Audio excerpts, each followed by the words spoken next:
Riesco a attivare il video. Eccomi Ok. qua. Oh, perfetto. Ciao, ciao. Ok, allora aspetta che faccio partire il live su Facebook, visto che ci siamo. Allora, Facebook qua. Zoom. E cosa mi fa?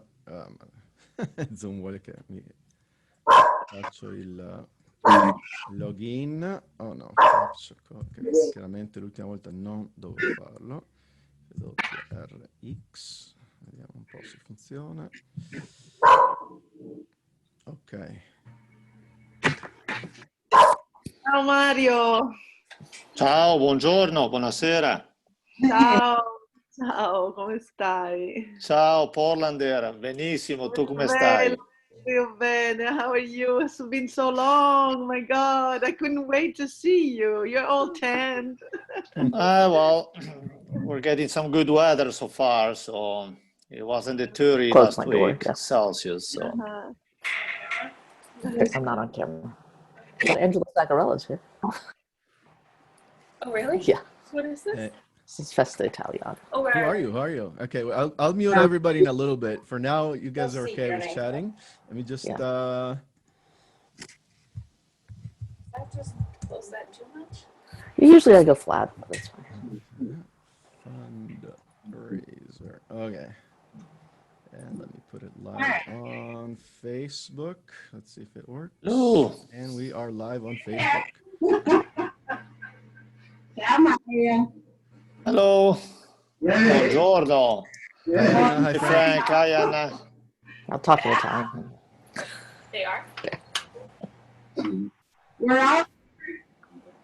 Okay, I'm still missing. I see Ed is connected, but you are on mute, and I just see your hat. Okay, Ed is almost there.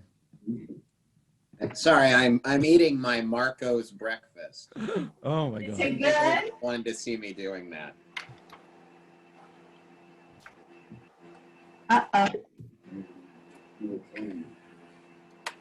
Okay, we are live on Facebook, and we can start. Sounds good. Allora, buongiorno Mario, and also Buongiorno. buongiorno. Buongiorno Oregon. So from this is organized by the Festa Italiana Portland, and my name is Andrea Scasso, and we also have Ed Ferrero, who's the president of the Festa. I don't know. Are you done with eating? Can you introduce yourself, or should I go on for a little bit? No, I haven't. I barely started. Hi, welcome Hi everyone. Eddie. Good morning. Morning, and thank you, Mario, for doing this. We're really eager to hear about your work over in Italy, and we appreciate your working with us. And welcome back to Portland, sort of. And, Sounds good. And this is our first virtual event, so thank you all for joining in. We hope to have one every month, so keep a lookout for announcements. And so thank you. And don't forget, 30th anniversary Festa Italiana. If everything, we're very hopeful, Oaks Park, June of 2021. All right, Andrea, back to you. Sounds good. Yeah, well, so we have Mario Dodici, who's the president of the co-op in Liguria. And how about, I don't know, you want to introduce yourself then? Yeah, good morning, everybody. As Andrea said, I'm Mario Dodici. I used to live in Oregon, did that for about 20 years. Come back to my hometown about 6 years ago and got involved in this non-profit co-op. And we create a nice group, good networking with other professionals such as in the area and also outside Italy, and we're slowly growing against the current today Italy economy and European, and plus the problem we have worldwide with the virus. But we put that one behind, and every day we're looking for a new opportunity. Well, I was curious if you would want to mention how you ended up back in Liguria, because you're born and raised there in Liguria, and then like a lot of us Italians came here. Maybe I don't know what your plan was initially, but then you ended up going back. So do you want to tell about that story and how you ended up being president of a olive oil co-op? Well, it's hard to explain. I'll be really short because I know we have a short time. I think nobody's perfect. I guess we moved back because we were tired to have a good life over there. I think I had a great experience, and I cannot say anything negative about Oregon, Portland, or United States. It's an experience that's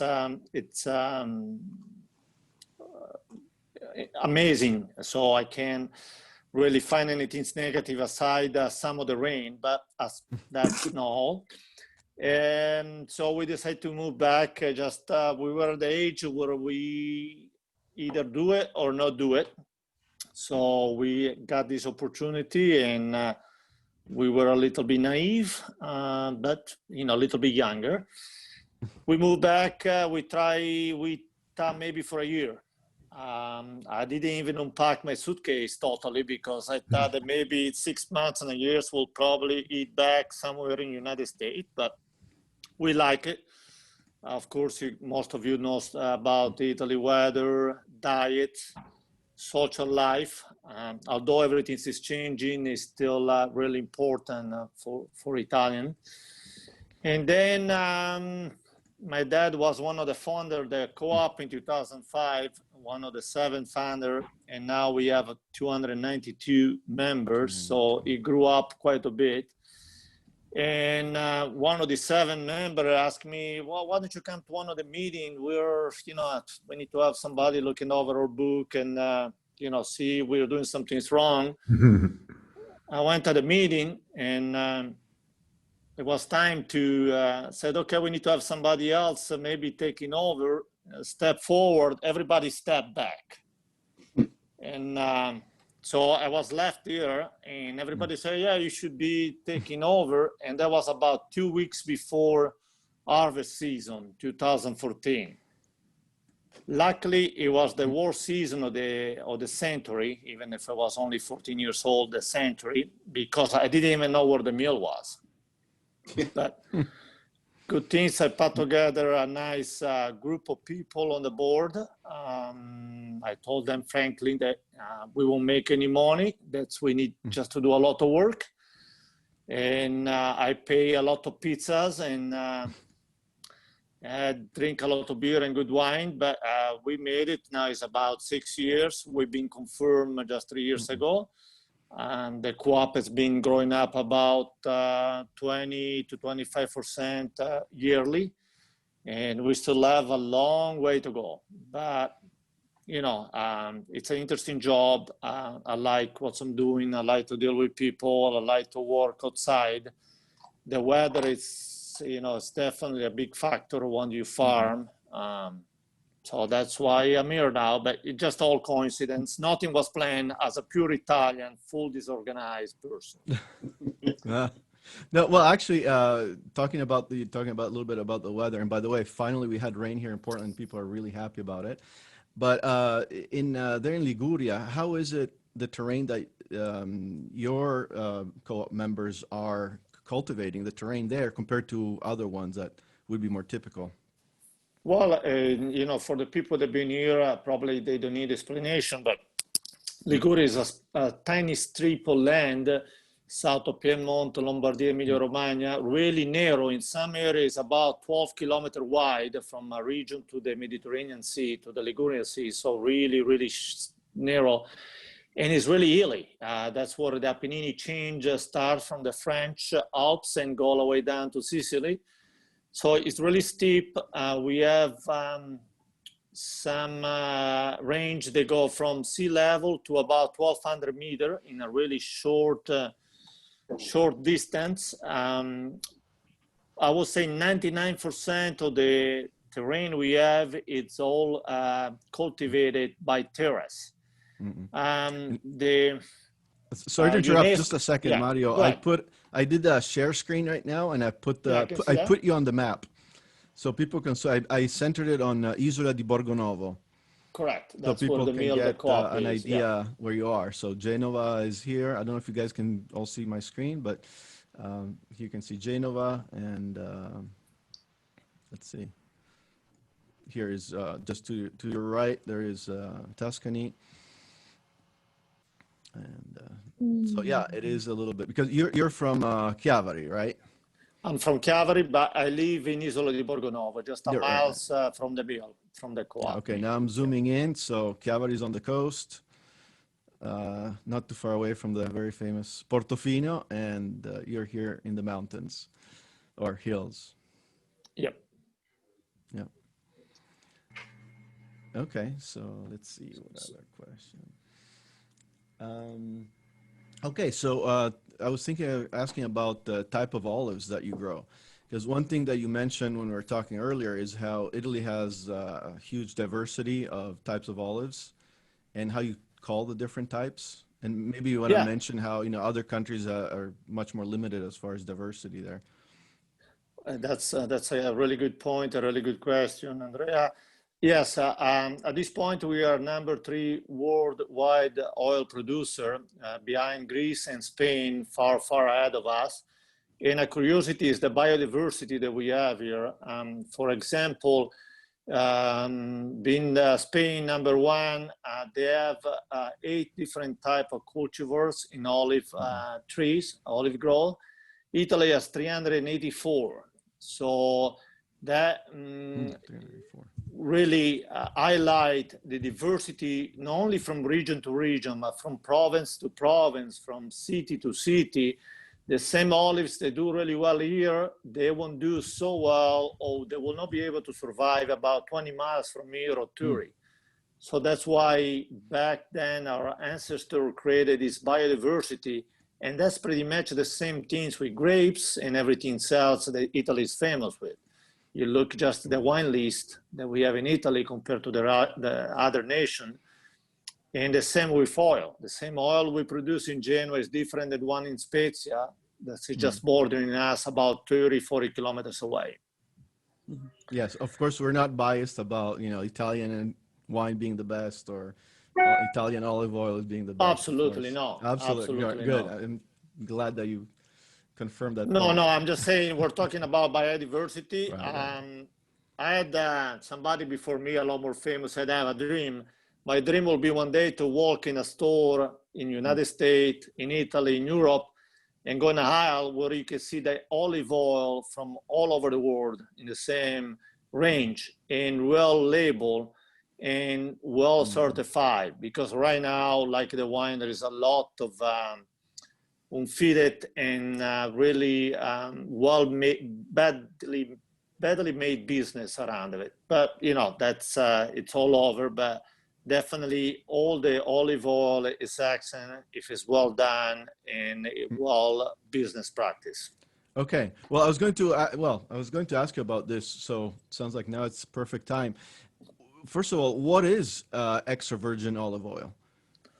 Well, by international law, everything the extra virgin olive oil need to have 2 different tests done. One is a chemical test. A chemical test we have a little kit here at the mill, but we have also a range of mistakes. So after we do the first test, we send, before we bottle, a sample or few samples to different labs. In Italy, they are accredited certified. And the base analysis is acidity, porosity, and the ultraviolet. To be extra virgin, the olive oil need to have an acidity below 0.8% and the porosity per percent. And the porosity need to be 20 maximum per million. And the ultraviolet is the test that dictate that product is 100% olive oil, that there is nothing added, nothing cut, nothing modified. Then if they pass the first test, we send a sample to a panel, a state-appointed panel of professional sommelier for wine that are appointed by the state. Usually a panel is made by 8 people and 1 judge. Basically, these people in one day, they are allowed to taste between 4 to 5 types of olive at the most. Wow. And they have documents, they have a chart. They need to fill in different grade. They start with the smell. They start or the perfume. They start with the different characteristics of the oil: spicy, sweets, bitter, fruity, almonds, pine nuts, and they give a score. Then they give the cards back to let's say this head of the panel, this judge.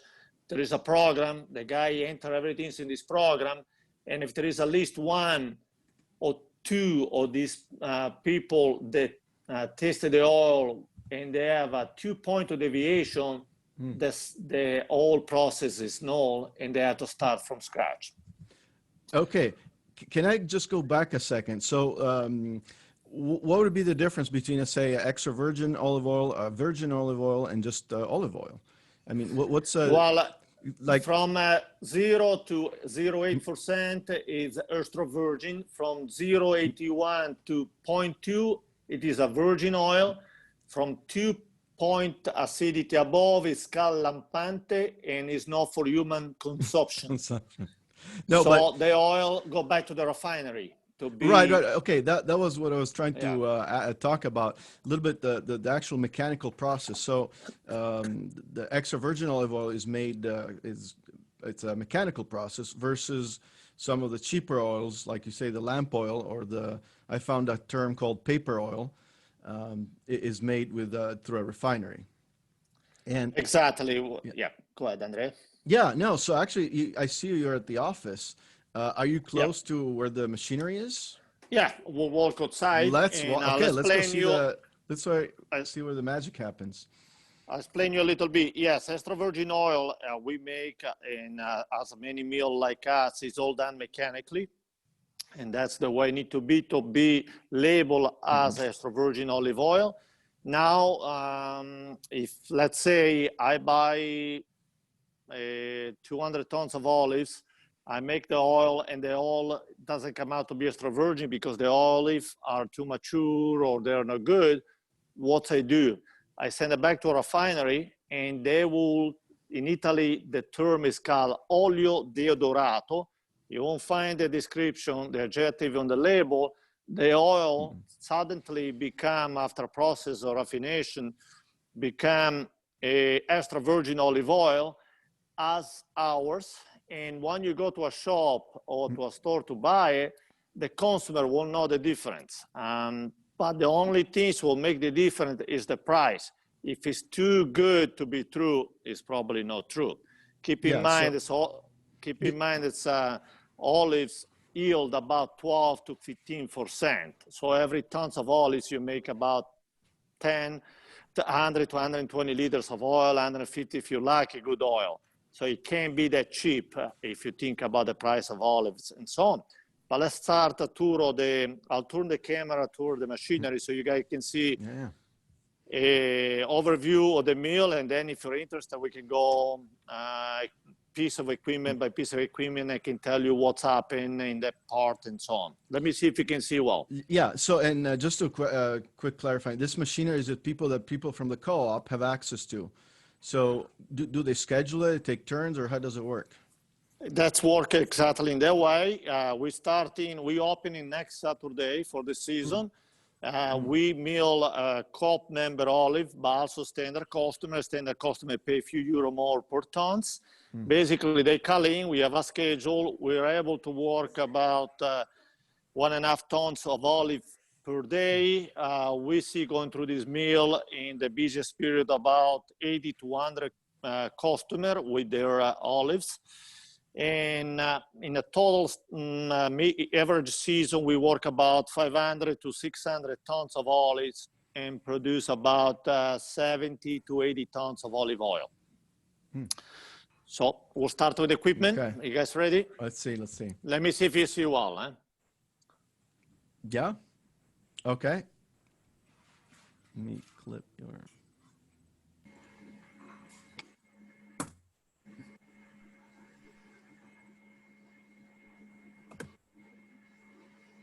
So what would be the first machine that members would use? Well, when the olives come through the door, we just weight olives to make sure after to figure out what's the yield. And the first machine is this one. It's a combined machine. It's a big washer and vacuum. Basically, the olives, they come in at time they have leaves or little piece of branches in. So they're going to go in these bins through the tape. They're going to be lifted to this vacuum. This vacuum usually is on all the time. And if there's any leaves, it will be vacuum up and go in a big bag. The olives will drop in this lower bin that is below the level of the floor. And that bins work with this washer that's hold about 500 gallons of fresh water, clean water going in on the top, dirty water come on the bottom. And through a whirlpool system that is done over there is pushing the olives in a jet of water and washing it until the olive eventually get to this point. They get fresh rinse and they're ready to be milled. They end up in these bins. They take this elevator. Let me know if you see or if I need to slow down. Yes, yeah, I can see it perfectly. So actually, a quick question: is that process pretty much all automatic, or how much people have to work on this process? Well, we have a person, an operator here at this console. They control the washing machine. Also because between each customer, we wash everything. The reason is to preserve the quality. If I have somebody in front of me that for some reason has a bad olives, I don't want mine to be contaminated. So we have water jet and so on. So every time we finish the olive, one customer or one COP member, we wash all the system. So once the olives get in these bins through the elevator, they go in this mill. About up to 30 or 40 years ago, this mill, it was not electric. It would have a stone grinding the olive with a pit. Now this mill, it's spinning about 2,800 RPM. It's grinding the pit and the skin all together until it become like a paste or the consistency of toothpaste, basically. The paste through this pump get pushed through this pipe and go in one of these 6 or 2 of these 6 big tubs. And I'll show you what the tub look like. I don't know if you can see it inside. Yeah, we can see it. And this tub, each of this tub hold up to half tons, 500 kilograms of olive paste. The paste will stay in this tub anywhere between 40 to 60 minutes. And I'll tell you why in a second. The tub are not just container. These in jargon are called gramola, where the pasta is gramola. So they are water temperature tab. We can control the temperature on this console, and one other, basically we need to have 2 operators all the time. One that's wash and push the olives to the mill, and the other one can control the gramole and the centrifuge that we'll go see in a little bit. And basically, we can arrange the temperature of the 6 tub, and the temperature is really important because we need to warm up the paste in base to extract the oil. Now, many of you probably heard before cold press or estrazione a freddo. What does it mean? Does it mean that the olive were processed at a temperature between 25 to 27 degrees Celsius? And that's the best temperature to extract the best quality, just the art of the olive oil. We have customers, they ask to do that, and we just fix the temperature, program the temperature, and they can rent 1 or 2, 3 tubs, depend on many olive they have, and we bring the temperature to that level. If nobody says anything, it's because they trust us, or also because it's normal. The temperature is fixed at 30 degrees. 30 degrees is still a temperature where you can get a nice, excellent quality. The higher you go, to above 35, 40, 43, the more you can extract. So the higher is the yield, but the lower is the quality. Now, once the the 40, 60 minutes are passed, it's the oil need to be extracted because otherwise it will oxidate. That there is a process that unless you have a lab on site is really hard to do. But we have our olive master. We have the person that worked at this console, which tried to teach me about for 4 years now, 5 years, and I'm a slow learner according to him. He's 76 and he started at 19. So he has basically 57 years of experience. He saw about 3 generations of meal. He can see the olive walking in through the door and he knows exactly how many minutes and when they're ready to be extracted. That, unfortunately, I'm not at the point yet. Maybe the next 20 years I may get there. So once the extraction is, once the paste is ready, the two over there, granular tab, are different shape of this one because those two are newer. We installed those 3 years ago. This one been there from 2007, 2005, 2007. Once the paste is ready to be extracted through this kind of pump here on the front or the tube there on the back, it's sent into a Gergo Scala a decanter. Is a horizontal centrifuge with a cylinder, steel cylinder. They work in 2 different positions with a gearbox, spin about 800 RPM, and basically it's done by all centrifuge force and specific weight. This equipment here in front of you is separating solid from liquid and water from oil.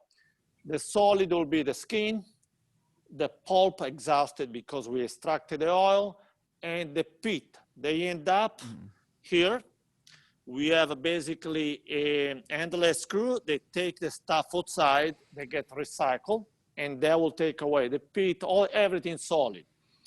The water and the oil get a first separation in this machine, is end up in this tab underneath here. It's divided into water on the back, oil on the front. This oil is not finished yet. It's not 100% pure. It may have a few percentage of water, some little piece of skin of olive or a little pit that went through this machine. So through 2 different pump, 1 and 2, we pump it to the finished machine. So basically this one, I'm going away so you can, far away so you can see. The one to the right is a vertical centrifuge. The one to the left is exactly the same. The one to the right is purifying the water. What I mean, the olives usually has 50–55% is pulp and pit. 12 to 15% is olive oil. The rest of it is water. So the water that's coming out from the milling the olive go through this machine because at time when it's really wet or there is a big yield, the first machine, this one, the decanter, is not able to separate all the oil 100%. So this one, the water will go through. If there is still 0.1% or 0.2% of oil, it's going to recuperate it and send it back in the oil tank. This one is the same machine. Both of them spin at 7,500 RPM. This one is the one that finished the oil. The oil that's come out from the decanter, this is not pure because it may have a little water in, still few pit or maybe some skin. It's a little bit brownish in color. You clean it. Always the same things with specific weight and centrifuge force. Up to 20 years ago, they were using press, huge press. The water goes here because it's heavier. The olive oil come up here. Usually here we have a bins that collect the oil and the customer put their own tank or jugs underneath to take it home or to their business. Yeah, well, you have a lot of really great machinery there. I started wondering how they did it in the past before they had all this super advanced. Well, it was, you know, right now, keep in mind, this is a really small mill. We can work 1.5 tons of olive per hour. I asked Bruno, that is the mill master here, the one that's 57 years of experience, and he told me they up to late 90, they were extracting, you know, this part was the same, the mill, the gramole, instead of having a decanter to pull out the oil from the pulp and the paste, they have presses. They have presses, they were pushing up to 8 tons. They have 2 presses each, and then the oil was going through the centrifuge to be clean. It was really inefficient because per hour they could do up to 6.6 tons. So we do about 2.5 times the same volume in an hour. It was a problem because the same things, you cannot wash the presses every time. So between customer, cross-contamination. Exactly. If you had bad olive in front of me, my oil will be bad as well, or be contaminated to some portion. And before separator like this one or centrifuge, they used to put everything that was coming out from the press in a pot of warm water. The oil is lighter, so you think about all the liquid that was coming out, it was poured on a big pan or a big heated pool of water.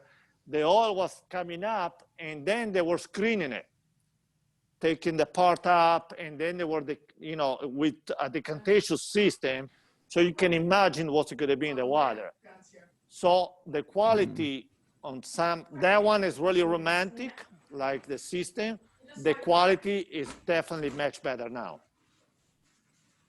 Well, when I was talking, going back in time, I was thinking even a lot further back, because you told me something very interesting, that the Romans used to grow olives, and one reason because they did make olive oil, but why don't you tell us about the other reason that I thought was pretty interesting? That's a good question. What was the reason? I forgot it. The roads. The roads. To keep the roads to get to the terrain, to keep up the terrain. Yeah. For the roots. That's correct. And I learned it from you. Yeah, no, that's correct. That's you know, that's a good point. So, well, you know, the Romans were making, meaning olive oil is no, we didn't discover it a few hundred years ago. The Egyptians were the first one. So we're talking about a 5,000 history, 5,000 years history. So what to say, it's been in this region for a while. Right now, Liguria produces about 2% of the national olive oil in Italy. Puglia is the main producer in Italy with about 60%. And unfortunately, we are not covering our national consumption. Italy uses about 600 tons of olive oil a year. We produce about 300 tons per year. And we have over 50% of the olive groves in abandon or getting close to be abandoned. So that tells us that it's easier to buy oil from abroad than try to take care of our olive groves. And that's what's happening. With globalization, we didn't see that coming, but that is happening. Okay, and one question that was mailed in was asking that somebody was mentioning that in Tuscany, wine growers have to reserve a little, no, excuse me, the other way around. It was that olive oil growers, no, okay, now I'm confused. Let me see the email again. Now I'm confused. Let's see, Mike. It was from Mike. Yeah, they claimed that the government required a portion of each winery to also grow olive trees. So I was wondering if you ever heard of that and if it's true in Liguria. No, I never heard anything like that. I think it's, I wouldn't understand why. I think they do it because it complements. If you sell oil, you sell wine. If you sell wine, you sell oil. Most of the importers, even in the United States, sell 90% wine, and then they fill up the spot with oil. If you have oil, you probably don't lose the customer, vice versa. It could be true in Tuscany. It's not true definitely in Liguria. So we have a vineyard that we handle and manage for a winery nearby in Genoa, and it doesn't have any olives or anything. So it just does 100% wine and wine work. Oh yeah, and then you guys also recently started growing something else. The hazelnuts. Hazelnuts.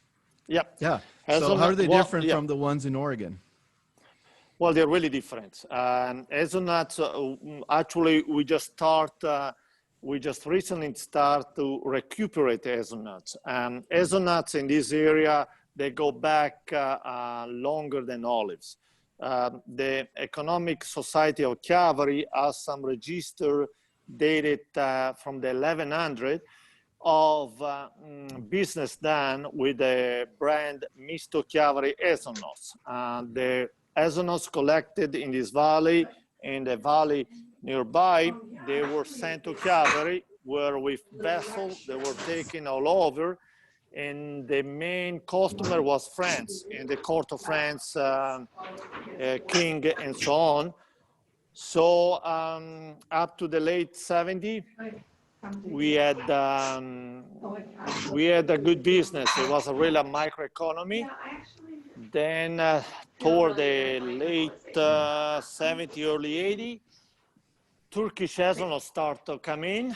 Our friends nearby from Piedmont, Ferrero and Novi, decided that probably it was cheaper to invest over there. So the hazelnut that we used to harvest locally for about 8th century, 9th century, all of a sudden 3 or 4 years lost a huge value. So what's happened? We abandoned it. So 4 years ago, through the Chamber of Commerce, we tried to register the mark, the brand, Mr. Chiavari. We were successful. And now a little bit at a time, we try to recuperate hazelnuts and to make again the product available locally, but also outside the region, because our cultivar is kind of unique. You were asking what's the difference between Oregon and here. Oregon, you have one type of cultivar, industrial grow, commercial. Here we have 8 different types of cultivar, and the reason is that each of those cultivars were planted in that portion of the terrain because they were adapted to work in that way. Mm. So our hazelnuts, of course, they're more expensive. They're hard to farm due to the terrace, like the olive or like everything else in Liguria.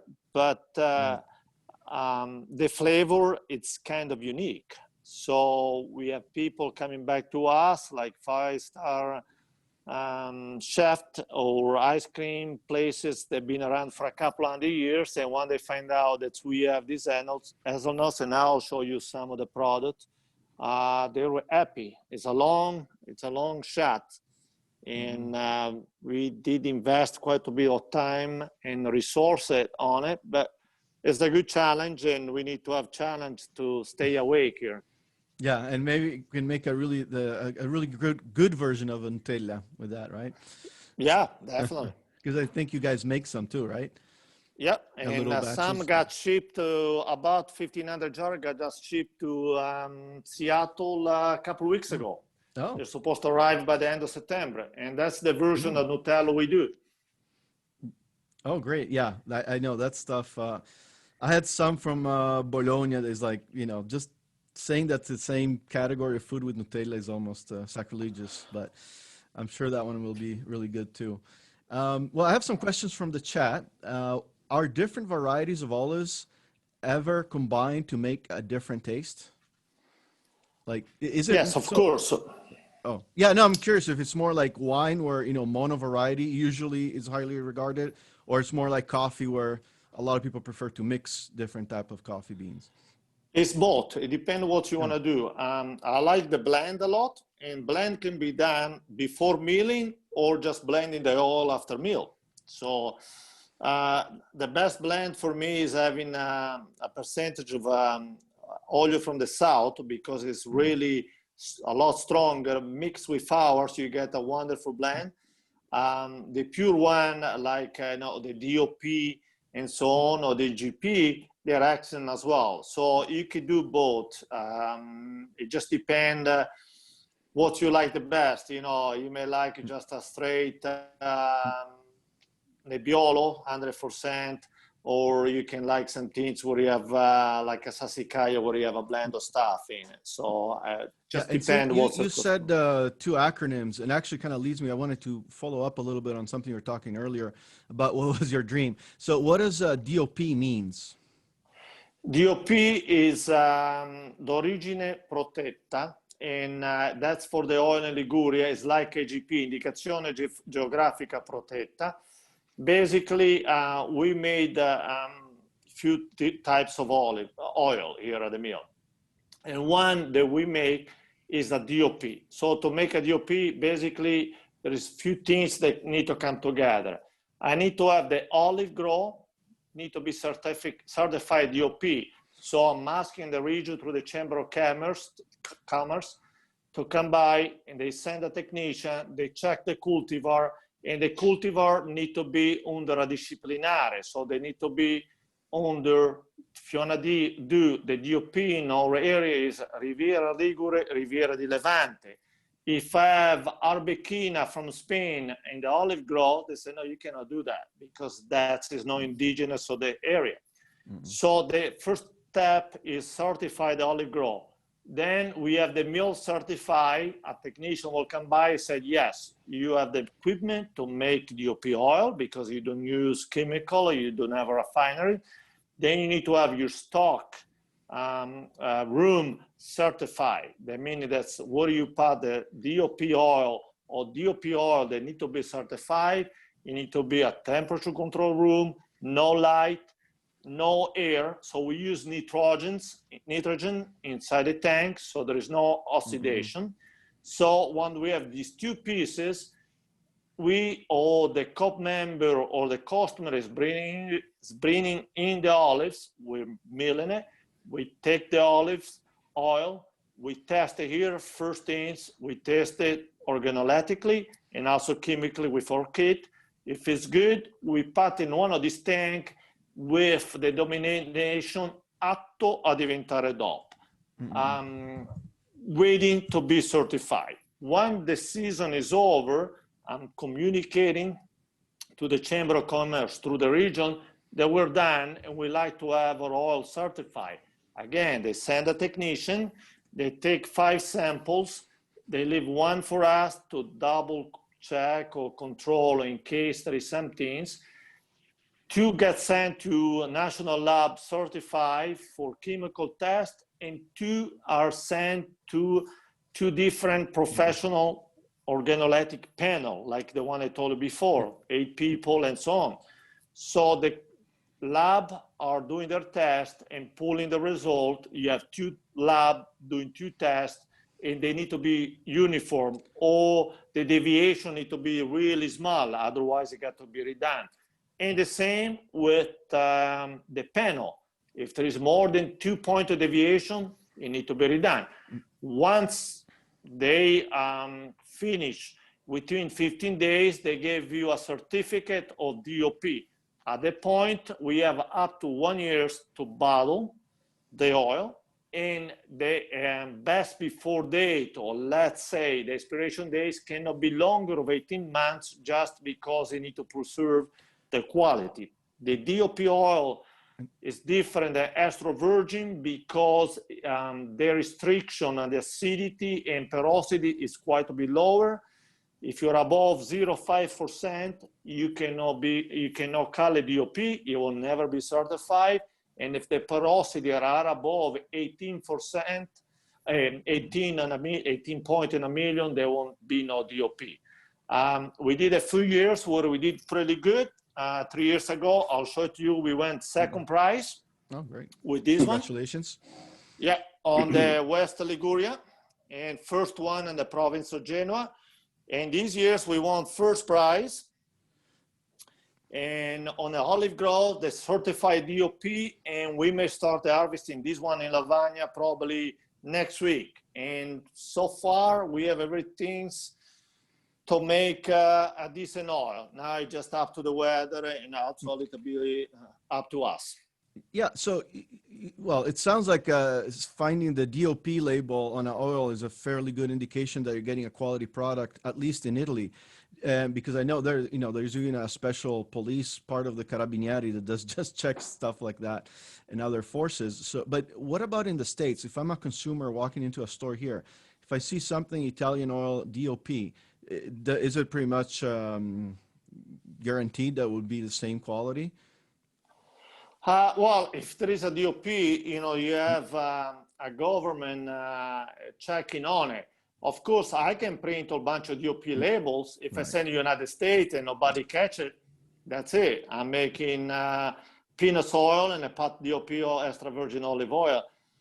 It is possible, meaning every law you can go behind. I think it's just a matter of trusting. One thing I recommend you and everybody that listen, today I had a group of international students here from the University of Pollenzo, from Slow Food, and there was a lady from Boston and a lady from student from Mexico City. If it's too good to be true, it's not true. Keep in mind that you get a 12 to 15% yield in olives. So if you find a bottle of olive oil, even extra virgin, that is below $12, $15 per liter Italian, is probably not extra virgin oil, or it is now, but it wasn't born like extra virgin olive oil. It was done probably by a refinery system, or it's an oil that is old and they've been modified. Because the number of those ones, meaning I notice in the South, the labor is cheaper, but the yield is still the same. Mill in the South sell oil at the mill 8 to 10 euro a bottle, a liter.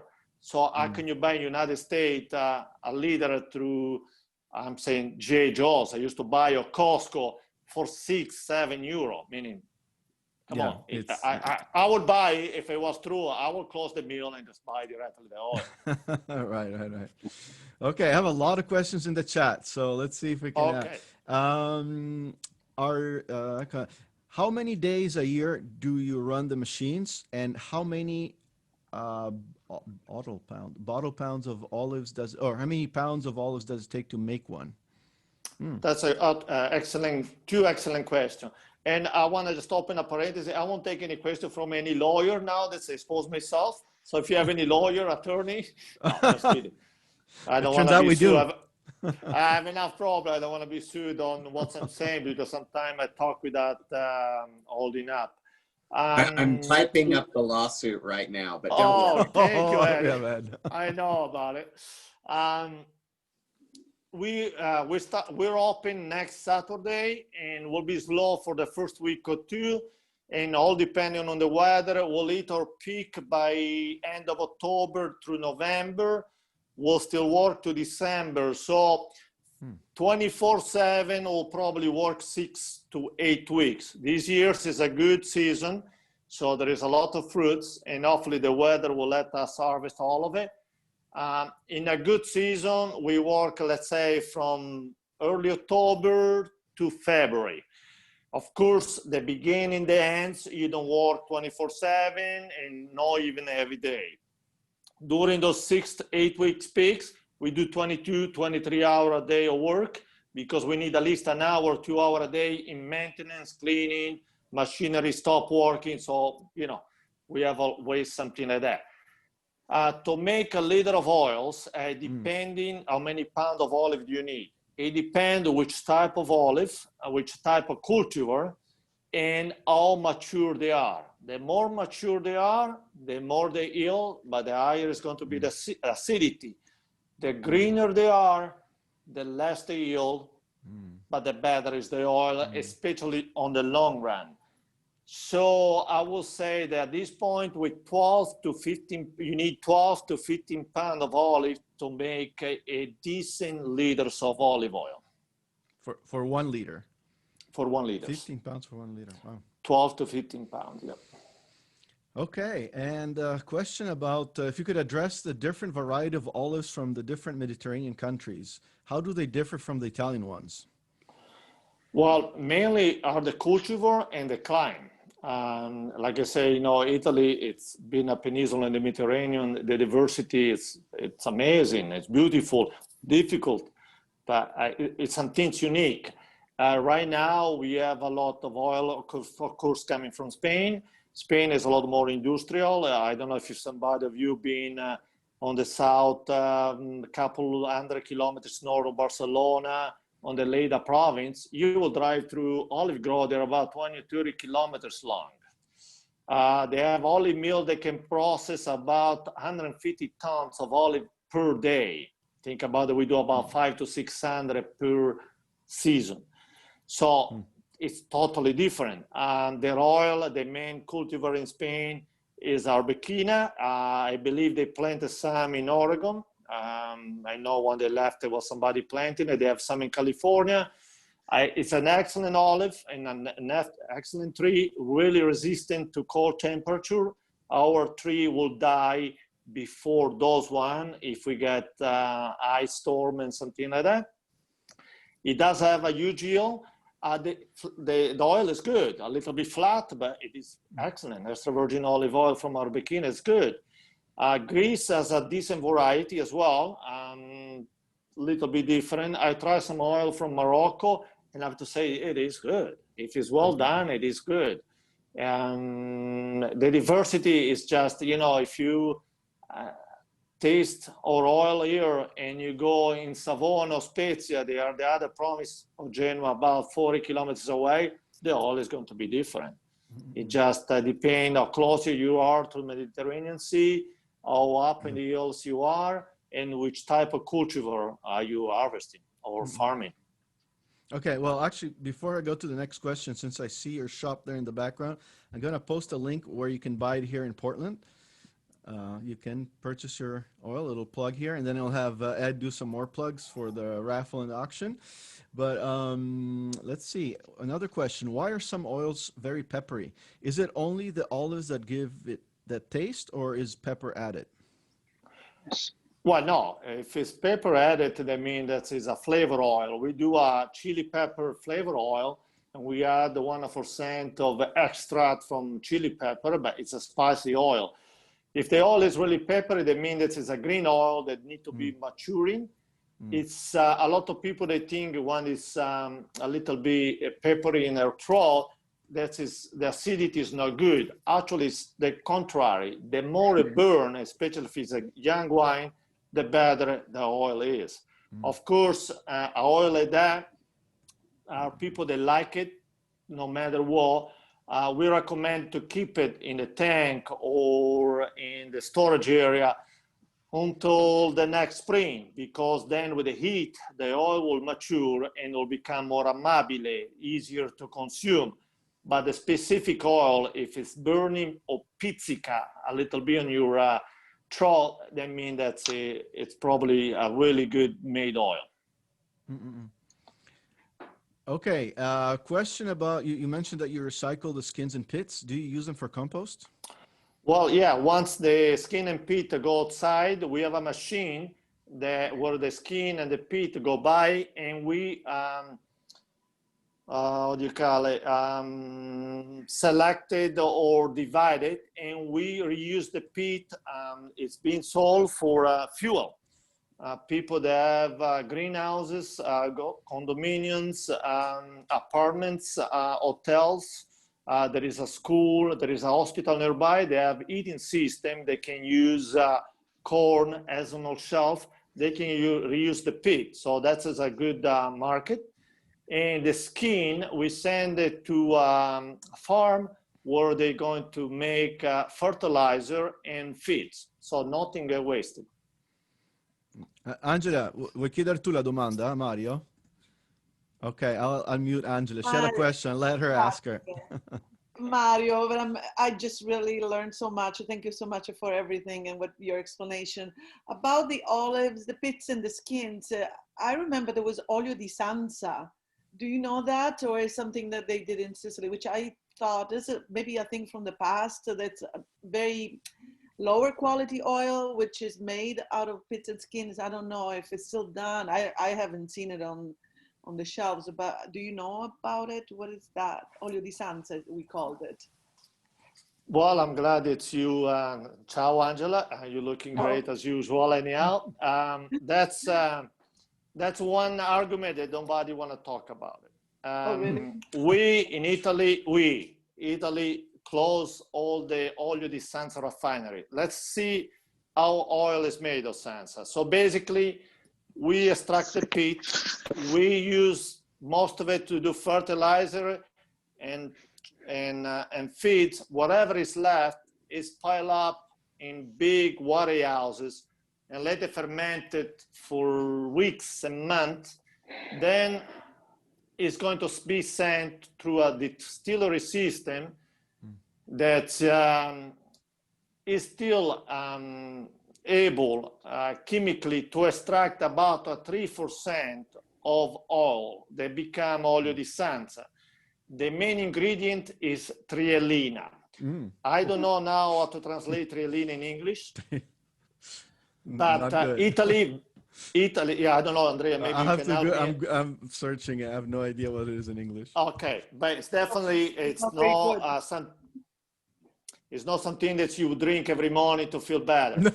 And in Italy, the Sansifici, those are the distillery. No, distillery is the wrong term. The factory that would make the product are banned. So what we do is not that we stop using it. We send this in Spain and then we buy it back.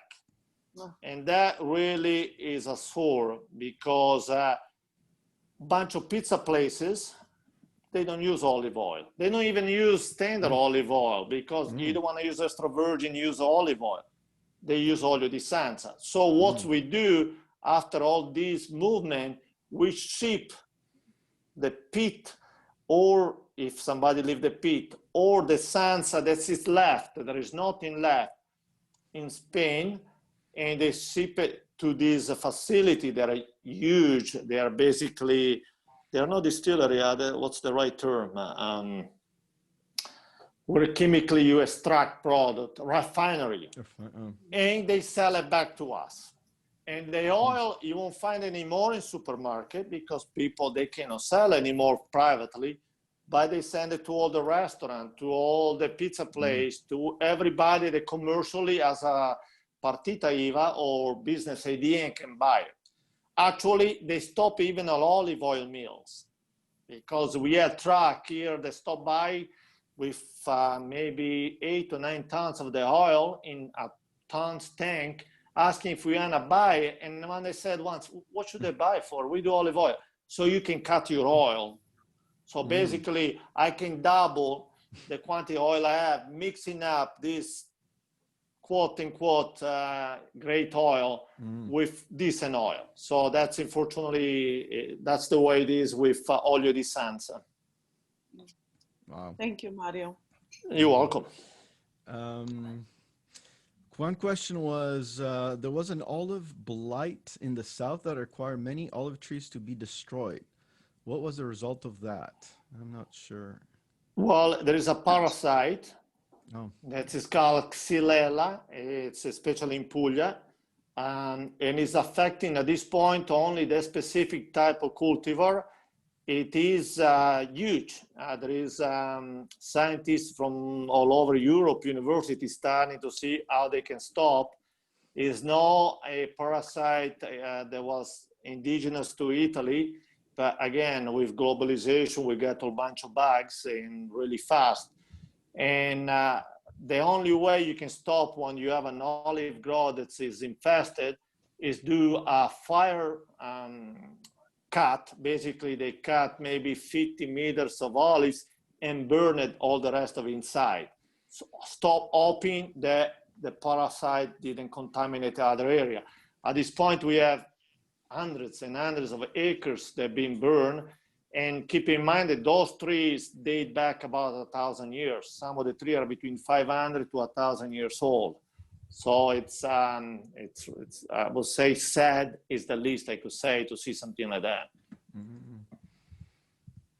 Okay, well now I don't have any more questions in the chat. If anybody wants to ask a question, they can just unmute themselves, or I can do that if they want to just jump in and ask something. Also, I put little plugs there for how you can buy your oil. I put in the chat. If you go to the festa-italiana.org site, you can click on the olive oil choices link, or just click on the link I put in the chat.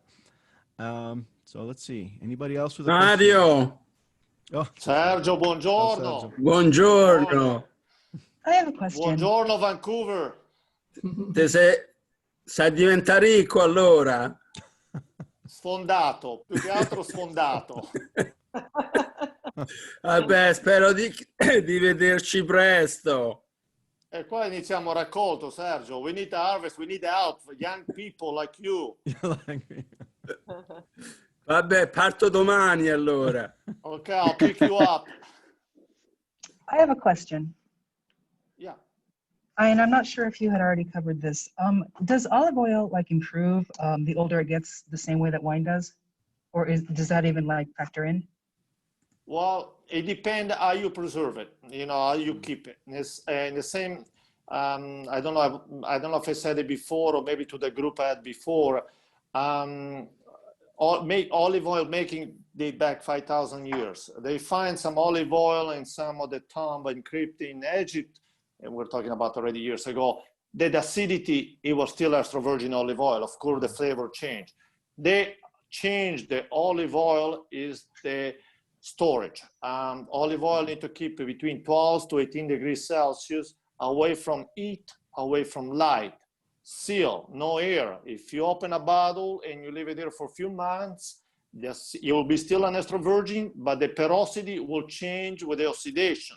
So the oil absorb everything that is around. If you put in a cantina where you have, I don't know, some veggies that are going bad or recycling, it's a chance that in a week the oil will smell like spoiled veggies or recycling bins. So the oil is better to consume it fresh because the properties are better. And also the good properties, because now our movement will say, oh, don't drink olive oil because it's bad for your health. Wow. We had people here that are about 100 years old, they drink olive oil every morning to help their stomach, their digestion. My wife still uses it as a skin care. Instead of using cream, she put olive oil on it. People use for the hair. What I recommend is I wouldn't buy a bottle of oil as a Barolo to keep it to age, unless you win a prize and then you keep it here, but with the time you will lose. You will never spoil. Olive oil is a preservative, so we used to preserve foods, but the property and the flavor will change. To keep it the best quality, just store it well. Well, I had a question that was mailed in, and this one I think anybody can jump in and answer this one. This one, okay, can I say it's from Ed? Should you put a little bit of olive oil in the water when you're boiling the water for pasta? Oh boy, I put olive oil everywhere. I'm using aside when I shower because I will plug my drain, but olive oil is good. I put it before, I put it after. It doesn't matter which kind of sauce. And I consider myself lucky that I had the opportunity to work in this field. I learned a lot. Although I was from this area, I harvested olives before, I made oil, but now I'm open to all these feeds, and all the people telling me, yeah, we have the older COP member is 87 years old and he's harvested about 10 tons of olives by hands, and his brother is 74. Soon will be gone, and what they're telling me is like an open book. They never bought anything else aside olive oil. They eat only olive oil. So yes, I use olive oil in the water. I put it in cold. I turn on the pot, boil my pasta, toss it, and if it's a little bit too dry, I'll finish with a nice olive oil without cooking it. Well, thank you, Mario. You just made my mother, my grandmother, and my great-grandmother very happy. So Good. that's I'm glad to family. hear that. Thanks. Thank you Yeah, for I asking. just decided what I'm gonna cook tonight. I'm gonna have a aglio olio e peperoncino pasta. Oh, Yeah, and perfect. actually, I was going to ask you, what do you have a recipe that you'd recommend that really brings out the flavors of your oil? It depends. If you want to just have to taste the oil, you shouldn't have it anywhere else, just in a little glass and taste it in the morning early when you haven't eaten anything. That's the best way to really censor all the different flavor. If you have a really nice expensive oil, don't cook with it unless you're lucky like me and I have a good deal and I cooking with oil that is about $20 per half-liter bottle. And I'm happy to do it and I know what it is. We use a lot like in whitefish, like orata filet or branzino. I just steam it. So you get this fresh fish, fillet, steam it, pinch of salt, and I cover with olive oil. The fish is still hot. You can smell the vapors of olive oil, and then you start diving. It's great. The simple things is over a bruschetta. A nice slice of bread, toasted, roasted, put olive oil on it. When it's still warm, you can just inhale this excellent mix of flavors. Yeah, one thing I was enjoying your oil just yesterday. I made caprese salad. It's perfect for that one. Exactly. Just find Caprese. good San Marzano tomatoes, some mozzarella. Excellent. Good. Yeah, that's a good your way. oil and some salt from Trapani. All right. Perfect. Excellent. Very simple prepare. Okay. Any Hey, other can I questions ask for you Mario? Yeah, another cooking related question, Mario. When we make basil pesto, pesto basilico, Yeah. what flavor characteristics do we want in the oil so that it's complementary to the garlic and the basil and the nut? Again, I don't want to be being too Ligurian. Pesto is from Genoa. If I use oil that is too strong, it will kill some of the flavor of the basil and some of the flavor of the cheese, and you won't taste the pine nuts anymore. For me, it doesn't have to be a huge quantity, but it needs to be really a light and excellent quantity olive oil. Ligurian olive oil, especially from Genoa, has that characteristic. It's really complementing the basil, is modified by a factor of 10 the flavor of a basil. If I get a basil pesto without any things and I taste it, and then if I do the same things and I add some oil, it tastes better. It just enhances the flavor of basil. And then a really important factor is Italian pine nuts, a lot of it. Don't be a Genovese, really cheap, so you got to put a lot of pine nuts. No, we are really cheap. If we can, we stretch it. And the cheese, we use half Parmigiano DOP, age at least 36 months. I was able to find a supplier that gave me a 48 months age Parmesan cheese and a pinch of pecorino. That's, I think, and the garlic, you should have a Vasalico garlic. That's as a red skin, but garlic, I think you can get by with any garlic. I think so. It's a really important ingredient, but of these four is probably the least. But Vasalico garlic, Ligurian or Genovese olive oil, DOP basil, because there is a lot of basil out there that is not even close, and possibly Italian pine nuts. So that will be a good combo with the cheese. Okay, I'm taking notes. What type of pecorino exactly? We take a pecorino sardo, age at least 18 months. You need to be hard like a rock. Okay, no And Romano. if Sorry, Sergio, we won't use the Romano. No, it's fine. It's fine, the Romano. The important thing is that the pecorino is salty. If you use that one, don't add any salt in it because otherwise it may get too salty.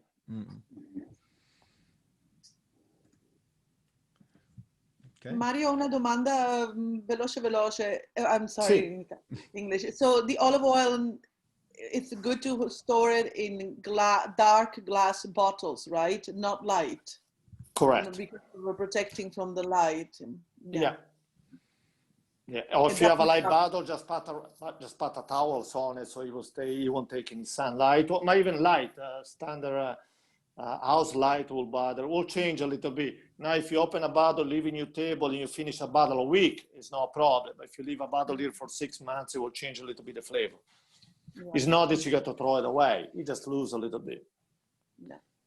Hi, Mario. This is Marino. I have a quick question for you. Hi. If we order through your website, how long are delivery times here to the US? And also, what do you recommend? Do you offer just bottles, or I think I saw a glimpse of taniche di latta, containers. Yep. So what? Tell us a little bit the options and size that you have. Thank you. Yes. Hi, Marino. Nice to meet you. Well, we can do both. We have a few customers that visit in Italy, and they come to the mill and they order us year after year. I have a customer like Oswego, and he's ordering years after years. If it's a private customer, they order maybe, I don't know, a case of bottle and a case of tin. I recommend to go to UPS. It will take between 5 to 7 days and get delivered to your door. It's not cheap. I will say 2 cases through UPS, it will cost you probably $100 to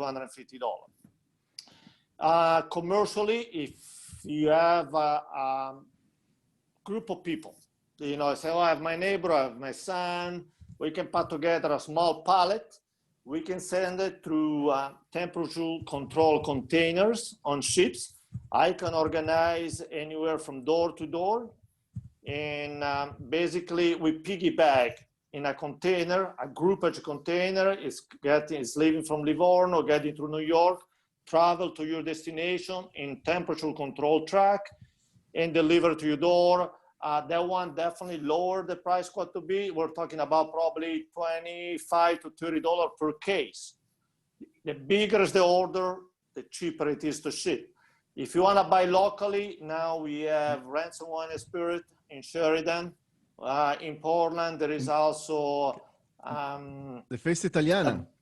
Festa Italiana, Pool Run, and there is a guy in Seattle, and I'm just got contacted this week by a guy in Chicago that does that for a living. So I'm glad if you buy directly. I'm happy if you buy through the Festa Italiana, so we can keep that going.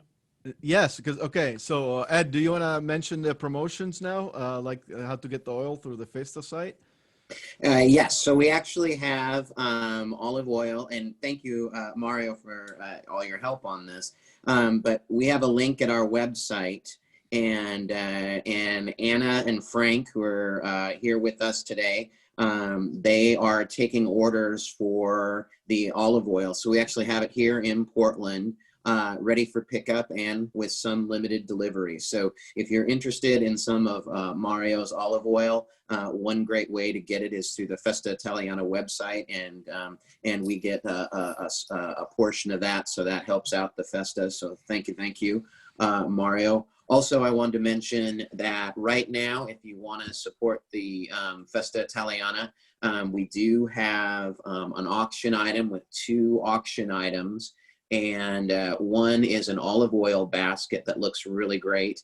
And the second is a gourmet grappa basket. And you can bid through those online, and bidding continues through tomorrow. And all the proceeds go to the Festa Italiana. So I really recommend that you do that. Again, you can access that through our website. We're also having a raffle. And we're raffling off a wine, an appetizer basket, a barbecue basket, a tequila basket.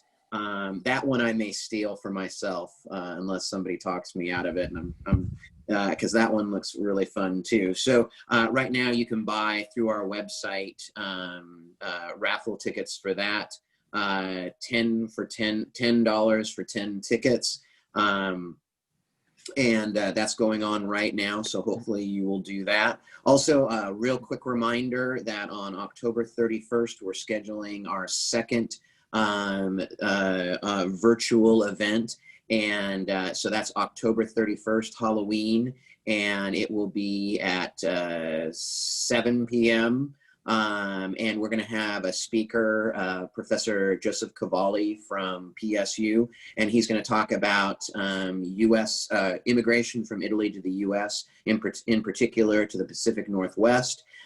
We are going to have an auction and a raffle again, and we're getting some assistance from the Oregon Historical Society, so we're excited about that. And we're also going to team with the restaurant so that you can order food if you like for that event. And so that's going to be a real great event. And so we are appreciative of everybody who's working on that. And we appreciate Angela, who's still on here, because she made our connection there. So we're very excited about that event. And Mario, it's good to see you again and thank you for all the years that you've volunteered down at the Festa. So we appreciate it, and thank you for doing this presentation. You're welcome, Ted. It was my pleasure. Well, I'm gonna end sharing a little video of one of the places where the olives are grown there. So we've all been on Zoom meetings forever, stuck inside. So how about I try to share something, so at least it'll make you feel a little bit like you're there. And let me see, share computer sound, and let's go. Let me see, can you guys see the video? Yes. Yes. Okay, is it big enough, large enough? Perfect. Yes. Perfect, all right, so maybe this will. Good. Beautiful. Right, I want to see how this works. See, I'm not very good. Yeah, it definitely feels like I want to get out now. That looks exactly like my backyard. Che nostalgia. Oh. So beautiful.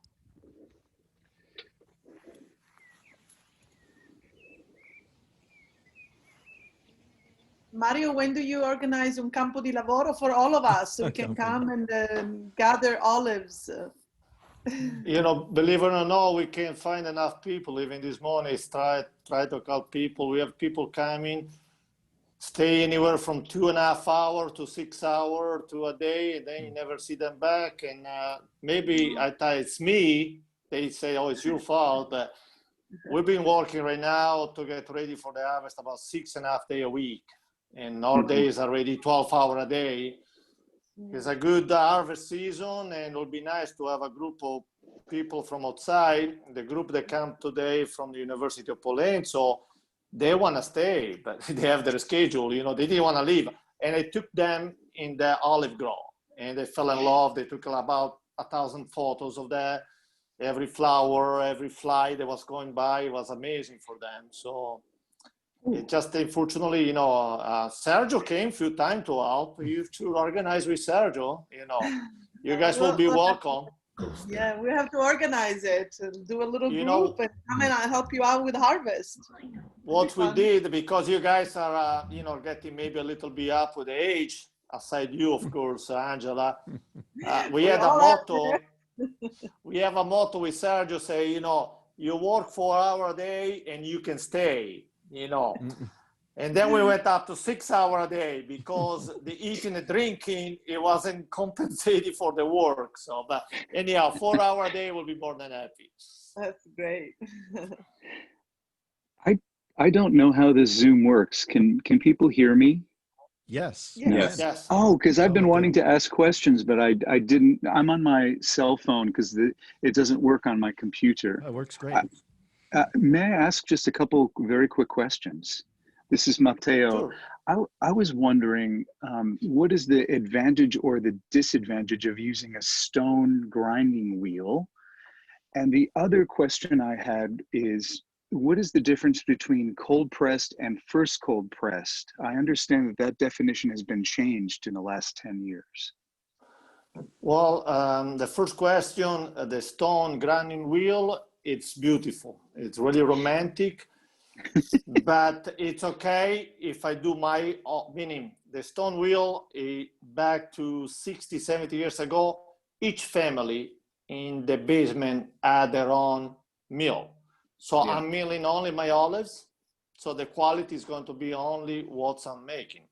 If you have something like this, what is used, we are a co-op and used for, maybe 1,000, 300 member plus few cost, maybe 500 people multiple time, the stone you cannot wash every time. It need to be taken apart, power wash. So you're going to have a cross contamination between good and bad qualities. So it's not really efficient, and we'll be here for at least 9 months at working what we can do in 3 months now. First cold press is exactly like cold press. The first cold press will be the first 10% that come out of the mill of the cold press. But nobody is dividing now the excellent by the super excellent. Now you go everything still. If it's cold press, of course, who's the person or the customer or the co-op member that require a cold press knows that he has an olive, they are worth it. If you bring the olive, they are mediocre, I don't think it's worth to do cold press because you won't fix the flavor. If the olive are already bad, you're going to get a bad oil. The olive are good, doing cold press, you're going to extract like the heart of the oil. And when you extract at a temperature above 30 degrees Celsius, does that begin the oxidation process of the oil? Is that why the quality goes down? Because of the heat? No, because of the heat, you're going to extract more oil. So up to 33, 34 is still good if the olive good. If you go above 35, 38, 42, your yield will be higher. You're going to extract more oil, but you don't extract the heart. You extract the head and the tail. The head and the tail are going to spoil the heart. So the best part is for the quality, and that's what we try to push here, less quantity, but better quality. Capito, early harvesting, and yes. I will come harvest. If I can get my cittadinanza, seriously, I've been looking for a place because I harvested in Chianti and I made a film, and I would love to come and work, seriously. So, ci vediamo l'anno prossimo. Va bene. Grazie. Grazie a te. Ciao, Mario. Hey, Phil, how are you doing? I'm fine. How are you, man? Great to see you. Pretty good. Hi. Good, great to see you. Hey, I just wanted to ask you about the co-op. Are they required to work for the good of all, or are they just there to share the equipment? Are the operators paid? What kind of a staff do you have year round? Yeah, that's an excellent question. At this point, years around, there is 6 of us full time, and we are farmer labor. So our pay, this is a non-profit organization. Our pay is about €9 net per hour. Then during season, we hire 2 or 3 time season workers. They help us to harvest, to clean. During season, we do crazy hours. It's seasonal. At times, we need to do what we can to get the job done. And what was the other part of the question, Phil? I just want to know if they share equipment, and do you do bottling there and all those things that are big operations? Yeah. Co-op members, they have a priority over standard customer. They get a better deal. Basically, they are renting the equipment and the labor. We run the machine, they bring the olives, they don't do anything else, and they take away the oil, and they pay a tot per tons. For example, a co-op member is paying €190 per tons of olive to process. A standard customer is paid €210 per tons. There is no huge difference in saving. Then some of our co-op members have business. So some of them, we stock the oil here, we bottle for them with their labels, or some of them buy our oil, but they want their private label. So we're working with them as much as we can to make it, like a nice network. Great. Thank you. You're welcome. Great oil, too. I'm glad to hear that. That's the goal, I hope so. You're working. How would you characterize This is Matteo again. I don't know if I'm Yes, cut off or. No, Oh, yes. we can hear you. How would you characterize a Ligurian olive oil, generally compared to a Pugliese or one from Sicily or one from Trieste or Chianti, for instance, in Tuscany? Well, they are different. What I'm saying, people there at the COP say, oh, you got to say that Liguria is the best. No, Liguria is not the best oil. If they are all the best, if done in the right way, I think the best way will be to work seriously. In all the extravergine, I have the luck to taste this oil because networking with other mill in Tuscany, in Abruzzi, in Sicilia, in Puglia, they have excellent oil. They are just different. Just the cultivar is different and so on. If it's an extra virgin olive oil, amazing. Doesn't matter where it's come from. Our here, for whatever reason, cultivar, geography, the vicinity to the Ligurian Sea or the Mediterranean, make it a really light and flavor oil. Some other oil are a little bit thicker, a little bit spicier and heavier, but they are all excellent. It depends a little bit what you use it for. For seafood, I prefer Ligurian. For everything else, I can use any other extra virgin olive oil. Yeah, bravo. I find that the Ligurian olive oils, I would characterize them as being delicate. Correct. Still very flavorful, but perhaps a little more elegant, a little more delicate. So for fish, much better to use a Ligurian olive oil than a Pugliese, for instance, generally speaking. But yeah, the reason is, depend which kind of seafood. But if if it's a white seafood or you cook it like I was making an example before, or steaming a fillet or gilt head or branzino, if you put a heavy oil on it, you won't taste the fish anymore. A light oil, it does help. For pesto, I would recommend it Ligurian oil because otherwise you're going to cover some of the flavor of the basil. I have many more questions, but I'll let you go, and I will ask you those questions when I see you for the raccolta. Okay, sounds good. Thank you. I have a question that I missed from the chat. What is porosity? Porosity is one of the factors or the three that can change on the lab chemical test. We have acidity, porosity, and the ultraviolet.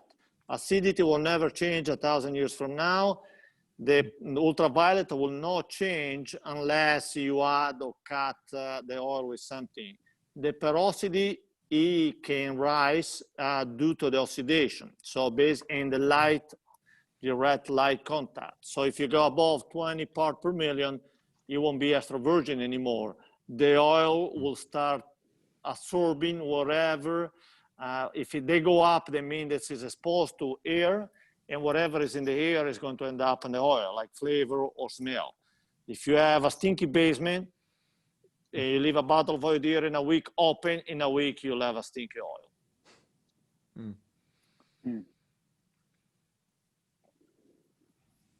Okay. Okay, unless anybody have any questions, I will. Andrea? Oh, yeah. This is Anna. I think Jim Whiting has been trying to ask a question. Oh, can you just go ahead? No, we cannot hear you. Are you muted, Jim? No, he's not muted, but we cannot hear him. Did you put it in the chat? So Jim, we can't hear you. If you could put it in the chat, I will. And yeah, it's in the chat. I see a question. Oh. There was an olive blight in the south that required many olive trees to be destroyed. What is the result of that? No, that's not him. That's not his. We already asked. That question was already asked. Oh, I'm sorry. Oh, Jim, no. Okay. Question: is porosity related to particles or oxygenation? Oxygenation. No, sorry. Is porosity related to particles or oxygenation? oxygenation. Is a characteristic of the oil, like wine turned to vinegar. If you leave a bottle open for too long without drinking it, it probably is not your case, Andrea, but many people drink a glass of wine and they leave it on the counter for a long time. After a few weeks, it's tough to drink it. So that same things happen to oil, oxidation. Isn't it true that the olive trees prefer or grow better on the terrazze, like in Liguria, or where they have terraces in the rocky soil? Is that true, or is that not true at all? No, it is really true. Olive tree like heat in dry places. So if you have a really sandy, rocky terrain, once the olive has the roots, it will survive and do better. And the olive oil, it is better, although the yield is lower on those kind of terrain. That's in the terrain where you get irrigation. Irrigation, help the tree, help the fruit, high volume, better yield. The quality is not the same. Same cultivar, just one plant apart. The one you irrigate, you will do better, but the olive oil won't have the same flavor. Fascinating. Ok, grazie Mario. Prego. Grazie Mario. Prego. Ci sentiamo, verremo Grazie tutti a a voi. lavorare da te. We'll all come, we'll just get a jet now, lined up here at PDX, and we're coming over. All right, sounds good. Thank you. And No, thank you for very much. This was inviting me. incredibly informative, interesting, and I did buy your oil, and I highly recommend everybody does too, because it is really good. Not just because doing this promotion, and I know you used to play soccer together a long time ago, but yeah, it's definitely try it. Definitely try it. And thank you again. And this will be recorded, like Ed said. We'll be back on October 31st, right? Yeah. For another event. Don't forget the raffle. Facebook. It will be we keeping the recording on Facebook. I will post the recording on YouTube. Grazie a tutti e buona giornata e buona serata. Grazie Mario, è stato un Grazie, piacere. Mario. The auction's still going on. Don't forget the auction. Don't forget the raffle. Thank you everybody for joining us. Thank you, Mario. Yes, go to the Festa Italiana website, festa-italiana.org, and you have the links to the raffle, auction, and how to buy the oil. Thank you. Grazie a tutti, buona giornata. Ciao. Nice weekend. Ciao. Ciao. Ciao, grazie. Ciao, grazie. Yeah.